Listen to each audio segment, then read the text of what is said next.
दोस्तों, आज मैं निकल पड़ा हूँ लखनऊ से पिथौरागढ़ के सफ़र पे। इस सफ़र पे मैं जो रोड फॉलो करूँगा वो है लखनऊ से सीतापुर, लखीमपुर खीरी, गोला गोकरणनाथ, पीलीभीत टाइगर रिजर्व, टनकपुर, चंपावत होते हुए फाइनली पिथौरागढ़।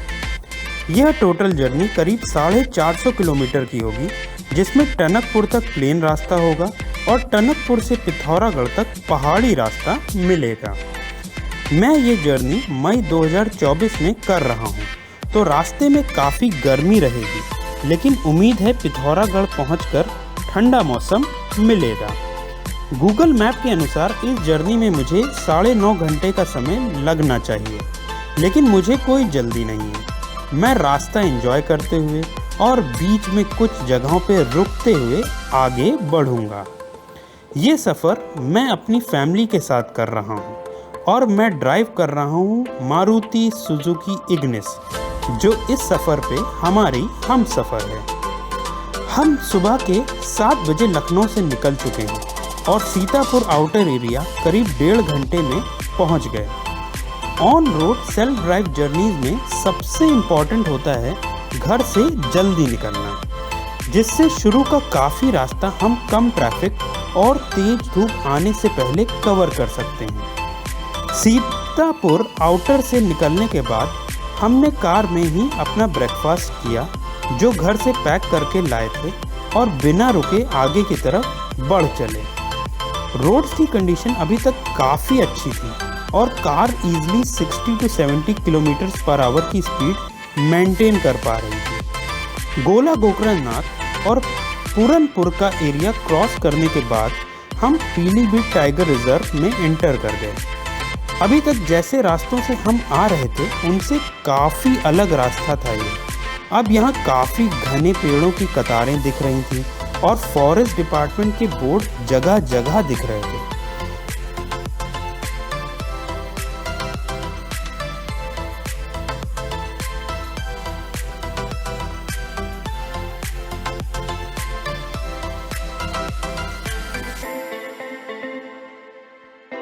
लेकिन रास्ते में बंदरों के दिखने की संख्या बढ़ रही थी।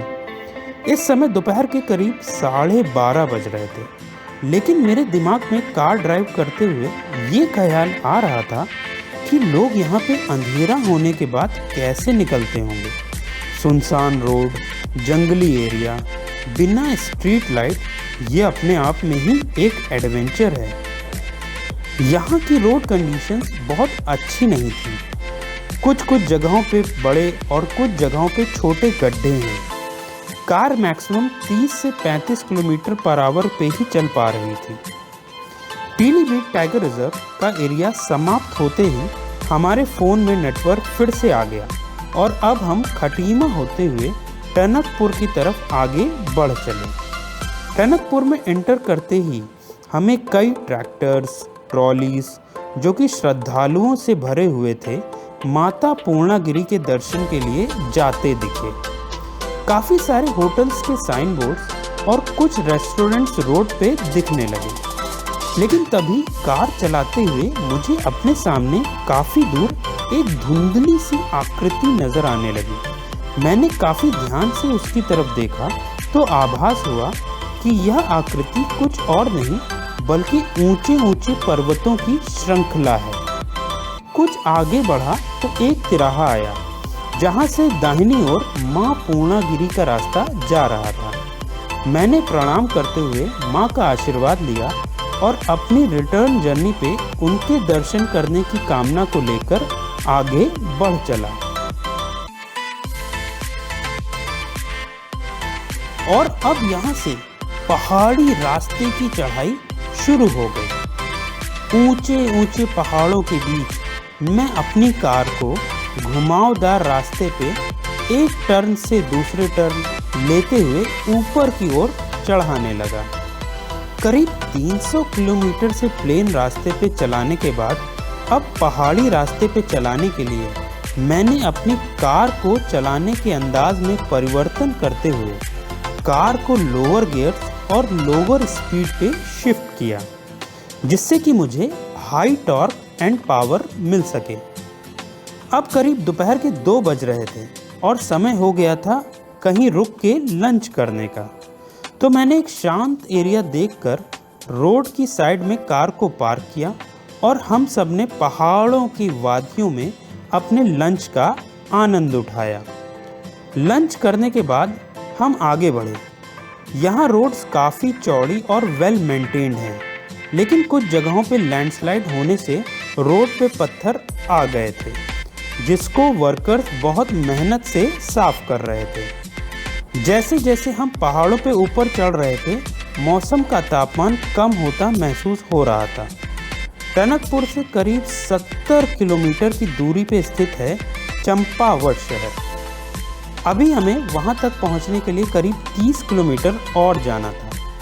रोड पे मुझे आने और जाने वाले हर तरीके के व्हीकल्स दिख रहे थे, जैसे कि trucks, buses, motorcycles, scooties, cars इत्यादि। जैसे जैसे रास्ते में हम आगे बढ़ रहे थे तो कभी चढ़ाई मिलती थी तो कभी ढलान, लेकिन रास्ते की खूबसूरती हम सब का मन मोह रही थी।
बीच में पड़ने वाली जगहों जैसे कि झालाकुड़ी, नौला पानी, धुदोरी, भनौली, रीठा, सांवला, धांव और मुंडियानी को क्रॉस करते हुए हम चंपावत में एंटर कर गए। महाभारत के युद्ध में घटोत्कच का सिर यहीं पे उनकी मृत्यु के बाद गिरा था और ऐसा माना जाता है कि यहीं पे भगवान विष्णु जी ने कछुए का अवतार लिया था।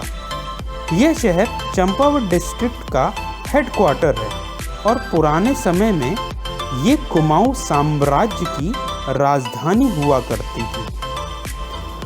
चंपावत शहर में आते ही हमें रोड पे लोगों और वाहनों की संख्या ज़्यादा दिखने लगी। शहर में पेट्रोल पंप से लेकर हर छोटी बड़ी दुकान हमें यहाँ दिख रही थी। यहाँ मैंने रुककर एक दुकान से वाटर बॉटल खरीदी और दुकानदार से पता किया कि आगे का रास्ता कैसा है। तो दुकानदार ने मुझे बड़ी खुशी से बताया कि आपको आगे ऐसी ही चौड़ी और अच्छी रोड पिथौरागढ़ तक मिलेंगी। चंपावत को क्रॉस करने के बाद फिर से चढ़ाईदार रास्ता शुरू हो गया। रोड सब थोड़ी गीली नज़र आ रही थी। ऐसा पता चल रहा था कि यहाँ कुछ देर पहले काफ़ी बारिश हुई है।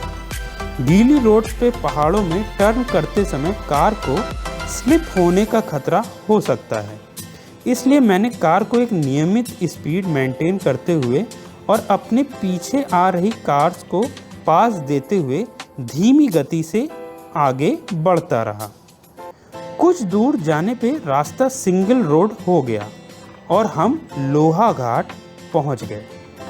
यहाँ एक काफ़ी बड़ा इंडियन ऑयल का पेट्रोल पंप मिला, तो मैंने सोचा कार को रिफ्यूल करा लेता हूँ। पेट्रोल पंप पे वॉशरूम की भी अच्छी फैसिलिटी थी, तो हम सब यहाँ थोड़ी देर रुके और कार के इंजन को भी आराम दिया। अब यहाँ से पिथौरागढ़ 60 किलोमीटर दूर ही रह गया था। एक नई ऊर्जा के साथ अपनी आज की यात्रा का अंतिम चरण शुरू किया। रोड पे मुझे कई जगह कंस्ट्रक्शन वर्कर्स दिख रहे थे जो कि पहाड़ों पे जालियां लगा रहे थे, जिससे वहां से पत्थर टूटकर रोड पे ना आ सके। इन सभी वर्कर्स की कड़ी मेहनत का ही नतीजा है कि यहाँ की रोड्स वेल मेंटेन्ड है और हम अपनी मंजिल तक सही सलामत पहुँच सकते हैं। रास्ते में कुछ जगहों पे व्यू पॉइंट्स भी बनाए गए हैं जहां आप रुककर यहाँ की मनमोहक प्राकृतिक सुंदरता का आनंद उठा सकते हैं।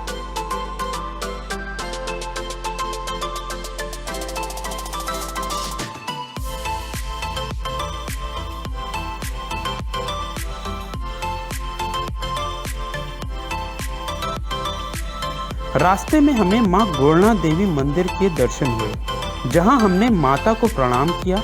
यहाँ मुझे काफ़ी लोग रुककर माता रानी का दर्शन करते हुए नजर आए। यहाँ लगे घंटों की मधुर ध्वनि वातावरण में अमृत सा घोल रही थी। आगे बढ़ने पे अब काफ़ी खड़ी चढ़ाई शुरू हो गई, जिसमें शार्प टर्न्स पर हॉर्न बजाने, सामने से आते हुए वाहनों को सावधान करने के लिए बेहद ज़रूरी हो गया।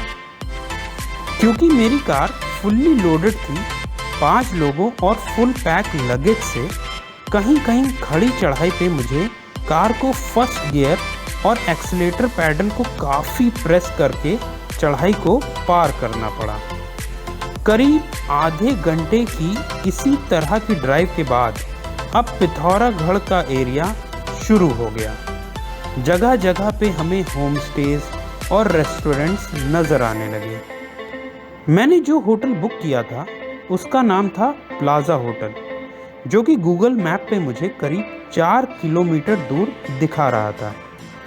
पिथौरागढ़ में एंटर करते ही अब चंपावत की तरह ही रोड पे लोगों और वाहनों की संख्या ज़्यादा दिखने लगी। शाम का करीब 5:30 बज रहा था और कार का शीशा खोलते ही ठंडी हवाओं ने हमारा यहाँ स्वागत किया। ऑनलाइन होटल बुक करते समय मैंने चेक कर लिया था कि ये एकदम ऑन रोड पे ही है और इनकी अपनी पार्किंग स्पेस है।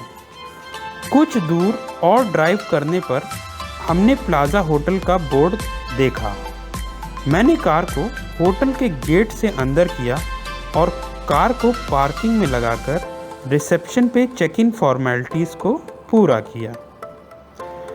आज की हमारी यात्रा यहीं पे समाप्त करते हुए आज रात होटल में रेस्ट करने के बाद कल सुबह से पिथौरागढ़ घूमने की शुरुआत करूंगा और आप लोगों को ले चलूंगा अपने साथ यहाँ के खूबसूरत मंदिरों के दर्शन के लिए। उम्मीद करता हूँ आपको मेरे साथ सफ़र करके एक अच्छा अनुभव हुआ होगा। मिलते हैं अगले वीडियो में। नमस्कार।